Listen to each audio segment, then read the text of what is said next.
Kisah Para Rasul pasal 16. Timotius turut serta dengan Paulus. Paulus datang juga ke Derbe dan ke Listra. Di situ ada seorang murid bernama Timotius. Ibunya adalah seorang Yahudi dan telah menjadi percaya, sedangkan ayahnya seorang Yunani. Timotius ini dikenal baik oleh saudara-saudara di Listra dan di Ikonium, dan Paulus mau supaya dia menyertainya dalam perjalanan.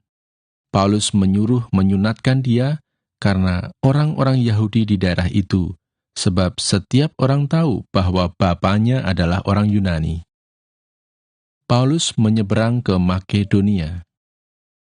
Dalam perjalanan keliling dari kota ke kota, Paulus dan Silas menyampaikan keputusan-keputusan yang diambil para rasul dan para penatua di Yerusalem dengan pesan supaya jemaat-jemaat menurutinya.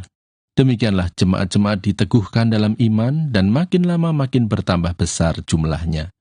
Mereka melintasi tanah Frigia dan tanah Galatia, karena Roh Kudus mencegah mereka untuk memberitakan Injil di Asia. Dan setibanya di Misia, mereka mencoba masuk ke daerah Bitinia, tetapi Roh Yesus tidak mengizinkan mereka. Setelah melintasi Misia, mereka sampai di Troas. Pada malam harinya, tampaklah oleh Paulus suatu penglihatan. Ada seorang Makedonia berdiri di situ dan berseru kepadanya, katanya, "Menyeberanglah kemari dan tolonglah kami." Setelah Paulus melihat penglihatan itu, segeralah kami mencari kesempatan untuk berangkat ke Makedonia, karena dari penglihatan itu kami menarik kesimpulan bahwa Allah telah memanggil kami untuk memberitakan Injil kepada orang-orang di sana. Lalu kami bertolak dari Troas dan langsung berlayar ke Samotrake. Dan keesokan harinya tibalah kami di Neapolis. Dari situ kami ke Filipi, kota pertama di bagian Makedonia ini, suatu kota perantauan orang Roma. Di kota itu kami tinggal beberapa hari. Paulus di Filipi. Pada hari Sabat kami keluar pintu gerbang kota. Kami menyusur tepi sungai dan menemukan tempat sembahyang Yahudi yang sudah kami duga ada di situ. Setelah duduk, kami berbicara kepada perempuan-perempuan yang ada berkumpul di situ. Seorang dari perempuan-perempuan itu yang bernama Lydia turut mendengarkan. Ia seorang penjual kain ungu dari kota Tiatira yang beribadah kepada Allah. Tuhan membuka hatinya, sehingga ia memperhatikan apa yang dikatakan oleh Paulus. Sesudah ia dibaptis bersama-sama dengan seisi rumahnya, ia mengajak kami, katanya, "Jika kamu berpendapat bahwa aku sungguh-sungguh percaya kepada Tuhan, marilah menumpang di rumahku." Ia mendesak sampai kami menerimanya. Pada suatu kali ketika kami pergi ke tempat sembahyang itu, kami bertemu dengan seorang hamba perempuan yang mempunyai roh tenung. Dengan tenungan-tenungannya, tuan-tuannya memperoleh penghasilan besar. Ia mengikuti Paulus dan kami dari belakang sambil berseru, katanya, "Orang-orang ini adalah hamba Allah yang Maha Tinggi. Mereka memberitakan kepadamu jalan kepada keselamatan." Hal itu dilakukannya beberapa hari lamanya. Tetapi ketika Paulus tidak tahan lagi akan gangguan itu, ia berpaling dan berkata kepada roh itu, "Demi nama Yesus Kristus, aku menyuruh engkau keluar dari perempuan ini." Seketika itu juga keluarlah roh itu. Kepala penjara Filipi. Ketika tuan-tuan perempuan itu melihat bahwa harapan mereka akan mendapat penghasilan lenyap, mereka menangkap Paulus dan Silas, lalu menyeret mereka ke pasar untuk menghadap penguasa. Setelah mereka membawa keduanya menghadap pembesar-pembesar kota itu, berkatalah mereka, katanya, "Orang-orang ini mengacau kota kita ini, karena mereka orang Yahudi, dan mereka mengajarkan adat istiadat, yang kita, sebagai orang Rum, tidak boleh menerimanya atau menurutinya." Juga orang banyak bangkit menentang mereka. Lalu pembesar-pembesar kota itu menyuruh mengoyakkan pakaian dari tubuh mereka dan mendera mereka. Setelah mereka berkali-kali didera, mereka dilemparkan ke dalam penjara. Kepala penjara diperintahkan untuk menjaga mereka dengan sungguh-sungguh, sesuai dengan perintah itu. Kepala penjara memasukkan mereka ke ruang penjara yang paling tengah dan membelenggu kaki mereka dalam pasungan yang kuat. Tetapi kira-kira tengah malam, Paulus dan Silas berdoa dan menyanyikan puji-pujian kepada Allah, dan orang-orang hukuman lain mendengarkan mereka. Akan tetapi terjadilah gempa bumi yang hebat, sehingga sendi-sendi penjara itu goyah, dan seketika itu juga terbukalah semua pintu dan terlepaslah belenggu mereka semua. Ketika kepala penjara itu terjaga dari tidurnya dan melihat pintu-pintu penjara terbuka, ia menghunus pedangnya hendak membunuh diri, karena ia menyangka bahwa orang-orang hukuman itu telah melarikan diri. Tetapi Paulus berseru dengan suara nyaring, katanya, "Jangan celakakan dirimu, sebab kami semuanya masih ada di sini."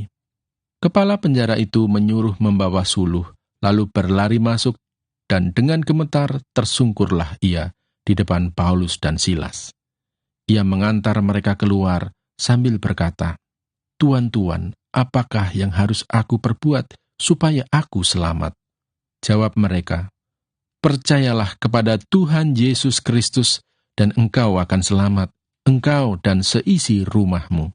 Lalu mereka memberitakan firman Tuhan kepadanya dan kepada semua orang yang ada di rumahnya. Pada jam itu juga kepala penjara itu membawa mereka dan membasuh bilur mereka. Seketika itu juga ia dan keluarganya memberi diri dibaptis. Lalu ia membawa mereka ke rumahnya dan menghidangkan makanan kepada mereka. Dan ia sangat bergembira bahwa ia dan seisi rumahnya telah menjadi percaya kepada Allah. Setelah hari siang, pembesar-pembesar kota menyuruh pejabat-pejabat kota pergi kepada kepala penjara dengan pesan, "Lepaskanlah kedua orang itu." Kepala penjara meneruskan pesan itu kepada Paulus, katanya, "Pembesar-pembesar kota telah menyuruh melepaskan kamu. Jadi keluarlah kamu sekarang dan pergilah dengan selamat."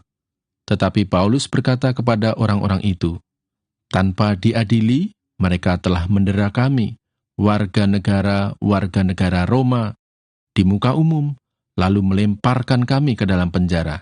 Sekarang mereka mau mengeluarkan kami dengan diam-diam? Tidak mungkin demikian.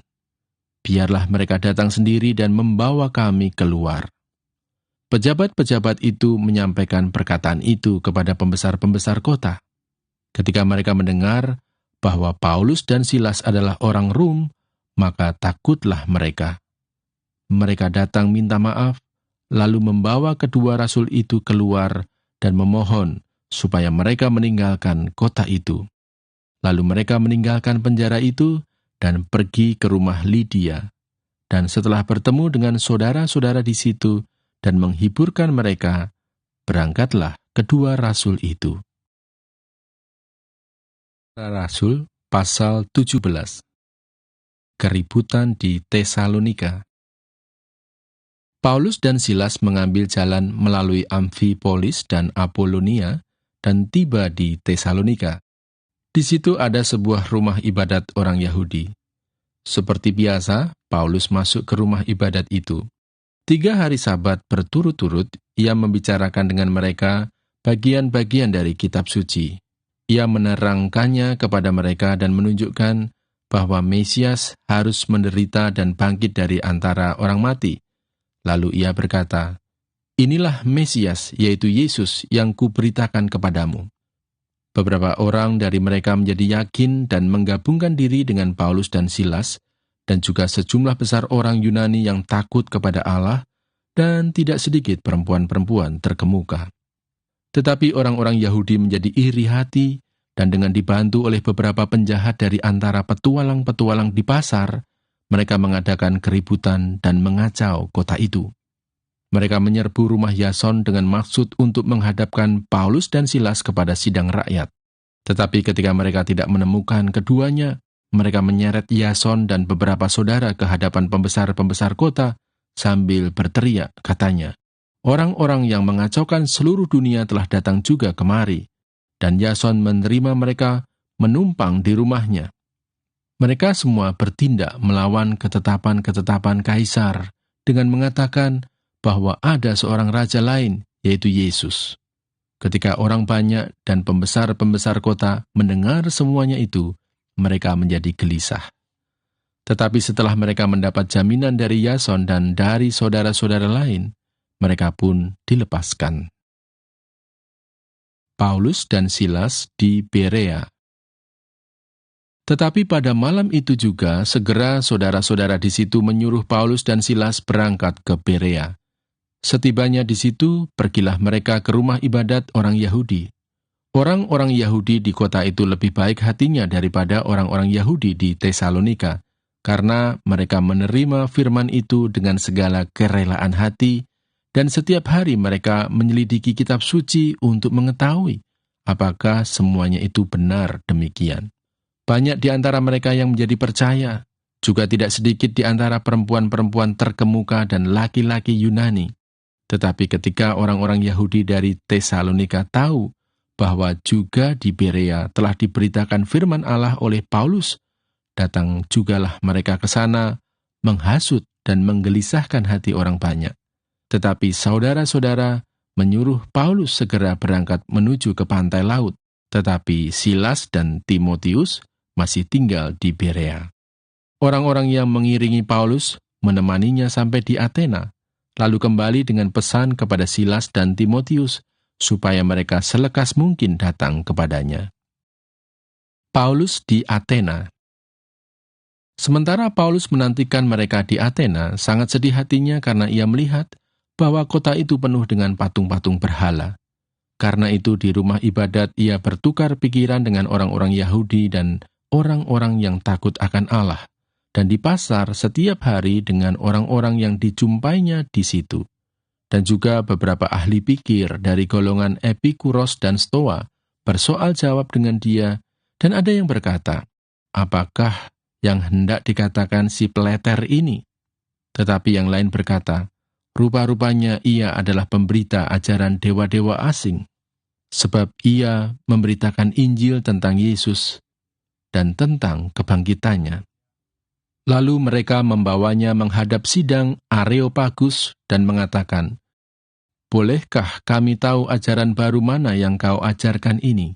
Sebab engkau memperdengarkan kepada kami perkara-perkara yang aneh. Karena itu kami ingin tahu apakah artinya semua itu. Adapun orang-orang Athena dan orang-orang asing yang tinggal di situ tidak mempunyai waktu untuk sesuatu selain untuk mengatakan atau mendengar segala sesuatu yang baru. Paulus pergi berdiri di atas Areopagus dan berkata, hai orang-orang Athena, aku lihat bahwa dalam segala hal kamu sangat beribadah kepada dewa-dewa. Sebab ketika aku berjalan-jalan di kotamu dan melihat-lihat barang-barang pujaanmu, aku menjumpai juga sebuah mezbah dengan tulisan, kepada Allah yang tidak dikenal. Apa yang kamu sembah tanpa mengenalnya, itulah yang kuberitakan kepada kamu.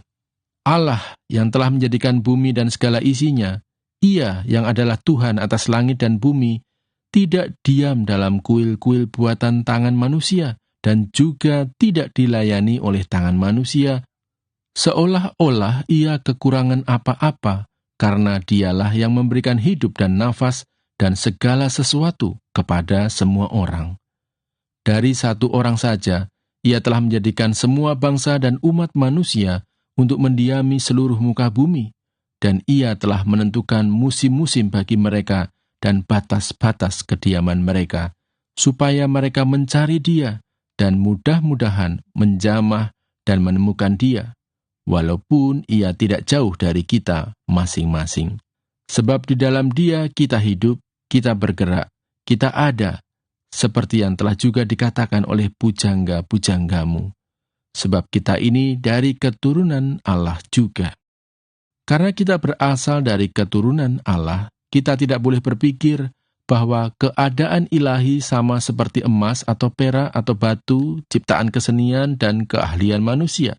Dengan tidak memandang lagi zaman kebodohan, maka sekarang Allah memberitakan kepada manusia bahwa di mana-mana semua mereka harus bertobat, karena ia telah menetapkan suatu hari, pada waktu mana ia dengan adil akan menghakimi dunia oleh seorang yang telah ditentukannya, sesudah ia memberikan kepada semua orang suatu bukti tentang hal itu dengan membangkitkan dia dari antara orang mati. Ketika mereka mendengar tentang kebangkitan orang mati, maka ada yang mengejek dan yang lain berkata, "Lain kali saja kami mendengar engkau berbicara tentang hal itu." Lalu Paulus pergi meninggalkan mereka. Tetapi beberapa orang laki-laki menggabungkan diri dengan dia dan menjadi percaya. Di antaranya juga Dionisius, anggota majelis Areopagus, dan seorang perempuan bernama Damaris, dan juga orang-orang lain bersama-sama dengan mereka. Kisah Para Rasul pasal 18. Paulus di Korintus. Kemudian Paulus meninggalkan Athena, lalu pergi ke Korintus. Di Korintus ia berjumpa dengan seorang Yahudi bernama Aquila yang berasal dari Pontus. Ia baru datang dari Italia dengan Priscilla istrinya, karena Kaisar Claudius telah memerintahkan supaya semua orang Yahudi meninggalkan Roma. Paulus singgah ke rumah mereka, dan karena mereka melakukan pekerjaan yang sama, ia tinggal bersama-sama dengan mereka. Mereka bekerja bersama-sama karena mereka sama-sama tukang kemah. Dan setiap hari Sabat, Paulus berbicara dalam rumah ibadat dan berusaha meyakinkan orang-orang Yahudi dan orang-orang Yunani. Ketika Silas dan Timotius datang dari Makedonia, Paulus dengan sepenuhnya dapat memberitakan firman, di mana ia memberi kesaksian kepada orang-orang Yahudi bahwa Yesus adalah Mesias. Tetapi ketika orang-orang itu memusuhi dia dan menghujat, ia mengebaskan debu dari pakaiannya dan berkata kepada mereka, "Biarlah darahmu tertumpah ke atas kepalamu sendiri. Aku bersih, tidak bersalah. Mulai dari sekarang, aku akan pergi kepada bangsa-bangsa lain." Maka keluarlah ia dari situ, lalu datang ke rumah seorang bernama Titius Justus, yang beribadah kepada Allah, dan yang rumahnya berdampingan dengan rumah ibadat.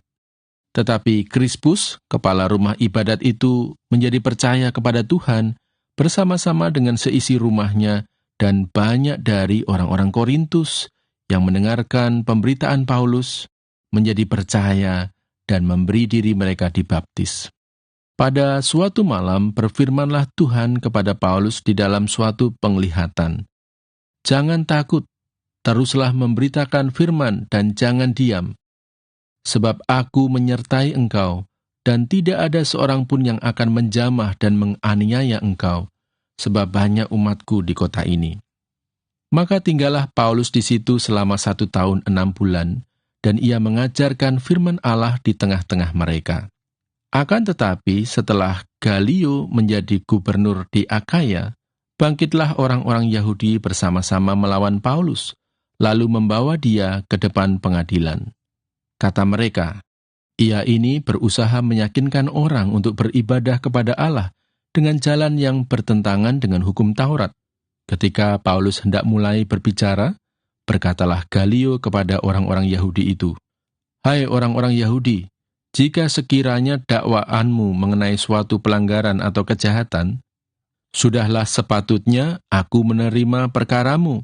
Tetapi kalau hal itu adalah perselisihan tentang perkataan atau nama atau hukum yang berlaku di antara kamu, maka hendaklah kamu sendiri mengurusnya. Aku tidak rela menjadi hakim atas perkara yang demikian." Lalu ia mengusir mereka dari ruang pengadilan. Maka orang itu semua menyerbu Sostenes, kepala rumah ibadat, lalu memukulinya di depan pengadilan itu. Tetapi Galio sama sekali tidak menghiraukan hal itu. Paulus kembali ke Antiokhia. Paulus tinggal beberapa hari lagi di Korintus. Lalu ia minta diri kepada saudara-saudara di situ dan berlayar ke Syria, sesudah ia mencukur rambutnya di Kengkrea, karena ia telah bernazar. Priscilla dan Aquila menyertai dia. Lalu sampailah mereka di Efesus. Paulus meninggalkan Priscilla dan Aquila di situ. Ia sendiri masuk ke rumah ibadat dan berbicara dengan orang-orang Yahudi. Mereka minta kepadanya untuk tinggal lebih lama di situ, tetapi ia tidak mengabulkannya. Ia minta diri dan berkata, "Aku akan kembali kepada kamu jika Allah menghendakinya." Lalu bertolaklah ia dari Efesus. Ia sampai di Kaisarea dan setelah naik ke darat dan memberi salam kepada jemaat, ia berangkat ke Antiokhia. Setelah beberapa hari lamanya ia tinggal di situ, ia berangkat pula, lalu menjelajahi seluruh tanah Galatia dan Frigia untuk meneguhkan hati semua murid. Apolos di Efesus. Sementara itu datanglah ke Efesus seorang Yahudi bernama Apolos, yang berasal dari Alexandria. Ia seorang yang fasih berbicara dan sangat mahir dalam soal-soal kitab suci. Ia telah menerima pengajaran dalam jalan Tuhan. Dengan bersemangat, ia berbicara dan dengan teliti ia mengajar tentang Yesus, tetapi ia hanya mengetahui baptisan Yohanes. Ia mulai mengajar dengan berani di rumah ibadat, tetapi setelah Priskila dan Aquila mendengarnya, mereka membawa dia ke rumah mereka dan dengan teliti menjelaskan kepadanya jalan Allah. Karena Apolos ingin menyeberang ke Akaya, saudara-saudara di Efesus mengirim surat kepada murid-murid di situ supaya mereka menyambut dia. Setibanya di Akaya, maka ia, oleh kasih karunia Allah, menjadi seorang yang sangat berguna bagi orang-orang yang percaya. Sebab dengan tak jemu-jemunya, ia membantah orang-orang Yahudi di muka umum dan membuktikan dari kitab suci bahwa Yesus adalah Mesias.